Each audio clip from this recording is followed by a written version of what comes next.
Bottom line, you are not at your best when you're stressed.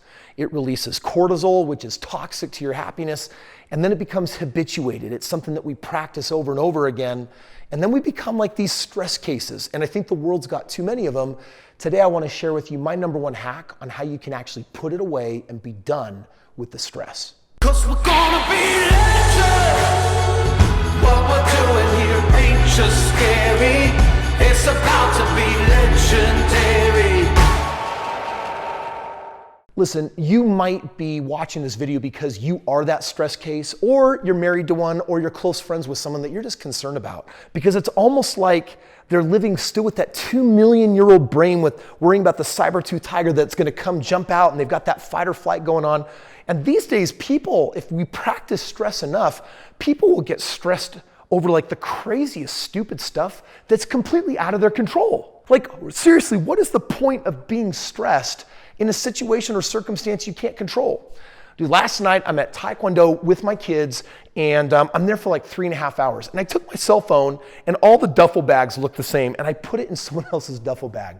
We get to the end of the class, and like my whole business that makes crazy money and keeps me connected and influence and all these things, my life is on that phone. And that phone wandered off, and I'm like, oh my gosh, I put it in someone's bag. And it's like 10 o'clock at night, and there's this temptation, get stressed. And you know what at first I did? I'm like, crap. And then I went to one of my techniques that I'm gonna share with you just a little bit later in this video. And then I calmed down, I went to bed, I had a great night's rest. And by 8 in the morning, my phone was returned to me. And guess what? The world didn't end. In fact, most of the things that we worry about, most of the things that we fear about will never ever take place. But because we let them take place here, we experience them as if they're real. And by the way, when you think about stressful things, the cortisol comes up, we get stressed, it's toxic to our happiness, and it's game over. Gary Klein was the first author to write about the post-mortem. Right? I mean, we all know what the pre-mortem is. That's basically the team that comes in after a disaster to basically say what went wrong and what can we learn. But a pre-mortem is where you actually say, wait a second, we know that things are going to go wrong.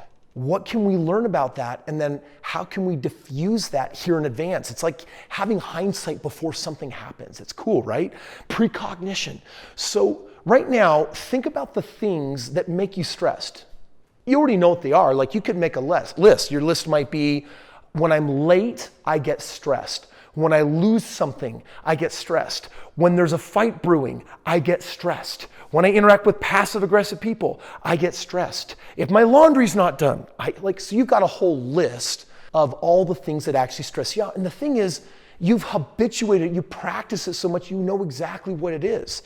If you know in advance the things that stress you out, what you can do with this post-mortem thinking is actually put a strategy in place for eliminating the stress in advance. So here's one of the strategies that I want to give you. When you take a look at, number one, your list of everything that stresses you out, the second thing that you can do is say, okay, what's the worst case scenario if these things happen? Like, play it out in your mind. Imagine that those things happen and you lose the keys and you never find them, and then you have to order a new set in and it's totally inconvenient, or you miss your plane and flight. Question, are you still alive? Is your heart beating? Are you still in charge of your emotions? If the answer is yes to all of those, then why be stressed? Here's how you make the change though. You see, you can actually put some things in place. Like, here's a cute idea that I heard recently. If you know you lose stuff, and you know what the same 3 things are that you lose, right? It's your wallet, it's your car keys, and it's that one other thing. And what you do with those 3 things is you actually create a place in the house for, like, this is where lost things go, and this is where I'm now gonna put those things, okay? That's an example of doing something in advance. But more importantly than that is that stuff's gonna happen that will leave you stressed your entire life. The question is, how do you eliminate stress? And here's what I wanna share with you today. If you made a list and you said losing something, like losing my keys is a situation that stresses me out. Losing anything, losing my bike, losing my phone, losing a child. These things, that would be pretty stressful if you lost a child. But if you know that those are the things that create stress, then I'm gonna share with you my favorite hack for you actually eliminate that. If you know this is stressful, then what you need to do is you need to replace this idea with a healthy belief that doesn't release the cortisol screwing your body over. So for example, you could say losing things is okay. I'm okay when things get lost. I'm okay when things get lost. When something gets lost, I'm calm. Or you could say, I'm happy. Or you could say, I love experiencing life when something is lost. Okay? These are just ideas. Every day when my kids go off to school, I ask them this one question. Who's in charge of your feelings? When my child is upset, who's in charge of your feelings? When my child is stressed, who's in charge of your feelings? And we often allow our emotions to be in charge of us. So check this out. You might, for example, have a belief that says, when I lose something, I get stressed. And think about that for just a moment, right? Like, I lose my keys, I'm stressed. I lose my wallet, I'm stressed. I lose my car, I'm stressed. If you know that that is a circumstance that stresses you out, then you could replace that with a different idea. Because by the way, losing something isn't stressful. You've chosen that losing something is stressful. So you can also choose that losing something is what? You could say that losing something is an experience.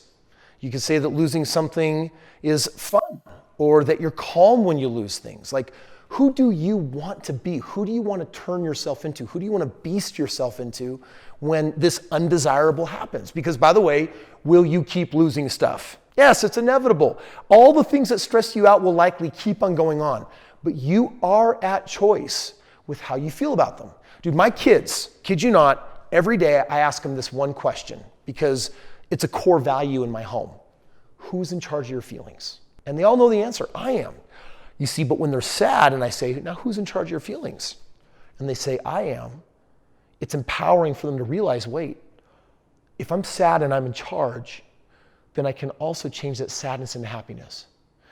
And so, do you understand that you're in charge of your feelings? You have an idea that's stressful, change the idea. You could say that when I lose something, instead of stress, you could say, I'm calm. This would be a much better choice. Because by the way, calm people think clearly and find solutions. Cortisol actually clouds and befuddles the mind. We do not think clearly when we're stressed. So here's the weird thing, is that stress slows us down and calm speeds us up. I'm in Taekwondo with my kids right now, and if you want to go faster, because twice the speed is 4 times the power. So if I want to be faster, I got to relax. But most people, they tense up. And when you're tense, you don't have speed on your side, but speed is the secret to power. And that is the same here.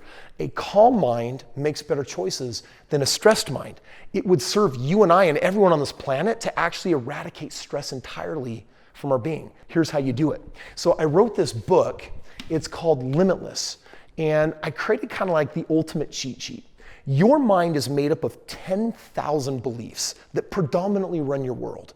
And I took the top 1,000 beliefs that are negative and have nasty repercussions, and I replaced them all with 1,000 of the most ideal beliefs, such as, when I lose something, I feel calm. That hack in actually saying that is now going to direct your emotions to what you want in life. By the way, in the link below, I'm currently giving copies of this book away for free while supplies last. So if I've got some left on the truck, it's yours. Just click the link and I'll be sending that out to you. But this is really the Cliff Notes version of the message of that entire book, which is you could actually list out everything that stresses you and you could change the emotion of it. You could change the decision about those scenarios. So let's take just one more. You might say, I'm stressed when the house is messy. If you believe that, then the only way you're not going to feel stressed in your home or someone else's home or in public or whatever is if everything's tidy. We call you neat freaks for a reason. I'm an ex-neat freak. Okay, so listen, I identify with what we're talking about here. I used to get so stressed when the house was messy. But you see, the person with the problem is the person with the problem. But the person with the problem also has the solution. So the solution for you is to change your notion.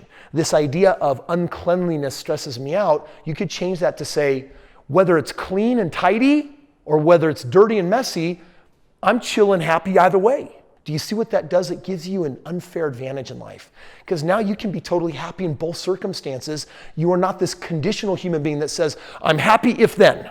I'm happy if this is clean. I'm happy if it looks this way. I'm happy if this. Instead, you want to say, hey, I'm happy no matter what. Dude, you can throw me in any circumstance and I know how to be happy. That's why we want to eliminate the chemical of cortisol, which is the toxin to your happiness in your whole system, which means we got to deprogram stress. So my friends, that is the pre-mortem. It is to do this belief breakthrough work, list out all your stresses, and turn everything that's stressful into a scenario that's calm.